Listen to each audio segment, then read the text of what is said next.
Welcome to my channel அன்பு talkies. இன்றைக்கி நம்ம இட்லி தோசைக்கு தேவையான ஒரு எளிமையான சாம்பார் வைக்கிறது தான் பார்க்க போகிறோம் இந்த வீடியோவில். இதுக்கு நான் ஒரு அரை கப் துவரம்பருப்பும் அரை கப் சிறுபருப்புன்னு சொல்கிற பாசிப்பருப்பும் எடுத்துக்கிட்டேன்.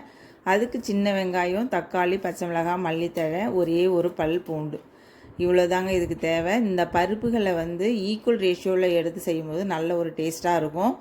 அதை நான் ஹாக்கின்ஸ்லேயே இப்போ வைக்கிறேன். அது ஒரு தடவை வாஷ் பண்ணிக்கணும். எப்பொழுதுமே பருப்புகளை எந்த இடத்துல பரப்பி அதை எடுத்து பேக்கெட் பண்ணி வருதுங்கிறதுனால நம்ம எப்போதுமே கழுவி யூஸ் பண்ணுறது தான் நல்லது. அதை ஒரு தடவை கழுவுனதுக்கப்புறம் பார்த்திங்கன்னா அடுத்த தண்ணியை நம்ம ஊற்றி சமைக்க ஆரம்பிச்சிடலாம். இந்த மாதிரி செய்யும் பொழுது நல்லா பருப்பும் சீக்கிரமாக வெந்துடும். அப்போ நம்ம தேவையான அளவு தண்ணியே ரொம்ப அதிகமாகவே வைக்கக்கூடாது. ஹாக்கின்ஸில் வைக்கும்போது பொங்கிடும் ரொம்ப. அதனால் அந்த தண்ணி தேவையானதை மட்டும் வச்சு அது கூட நம்ம நறுக்கி வச்சுருக்கிற சின்ன வெங்காயம், தக்காளி, பச்சை மிளகாய், ஒரு பல் பூண்டு இதை போட்டு மஞ்சள் தூள் மட்டும் இது பருப்பு கூடயே சேர்த்துக்கிறது தான் நல்லது. அதை போட்டு நல்லா எத்தனை சவுண்டு வச்சா உங்களுடைய குக்கர் ஹாக்கின்ஸ் அதிகமான நல்லா வேக வைக்குங்கிறத கெப்பாசிட்டி பார்த்து நம்ம சவுண்டு வச்சுக்க வேண்டியது தான். இப்போ நம்ம மூடி போட்டு வேக வச்சிடலாம்.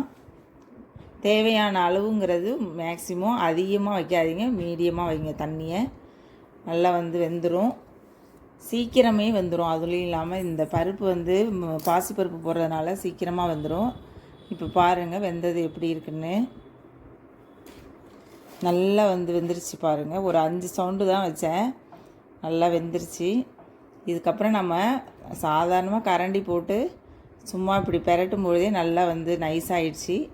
அதுக்கப்புறம் நம்ம வாணலில் தேவையான அளவு கடுகுக்கு உளுந்து தாளிக்கிறதுக்கு தேவையான அளவு மட்டும் எண்ணெயை ஊற்றி கடுகு உளுந்து போட்டு பொரிஞ்சதும் கருவேப்பிலை போட்டு கொஞ்சமாக பொடியாக நறுக்குன வெங்காயத்தை போட்டு வதக்கிக்கலாம். வதக்கும் பொழுது பார்த்திங்கன்னா மல்லித்தூள் 1 ஸ்பூன், ஏன்னா அது ஒரு நல்ல ஒரு ஸ்மெல் இருக்குங்கிறதுனால, அந்த சாம்பாருக்கு மணத்தை கொடுக்குங்கிறதுனால.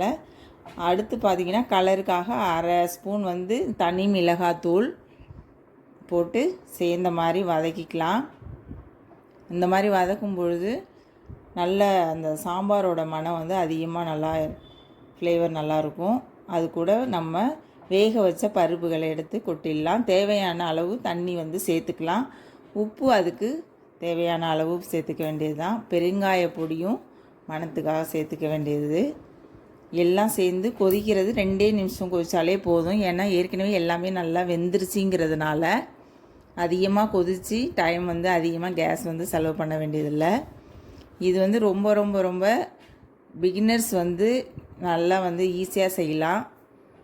இந்த சாம்பார் இட்லி தோசைக்கு செம மேட்சாக இருக்கும். மல்லித்தழையை தூவி அப்படியே இறக்க வேண்டியது தான்.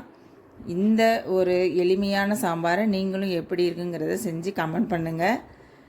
இந்த வீடியோ உங்களுக்கு பிடிச்சிருந்துன்னா சப்ஸ்கிரைப் பண்ணுங்கள், லைக் பண்ணுங்கள், ஷேர் பண்ணுங்கள். நன்றி.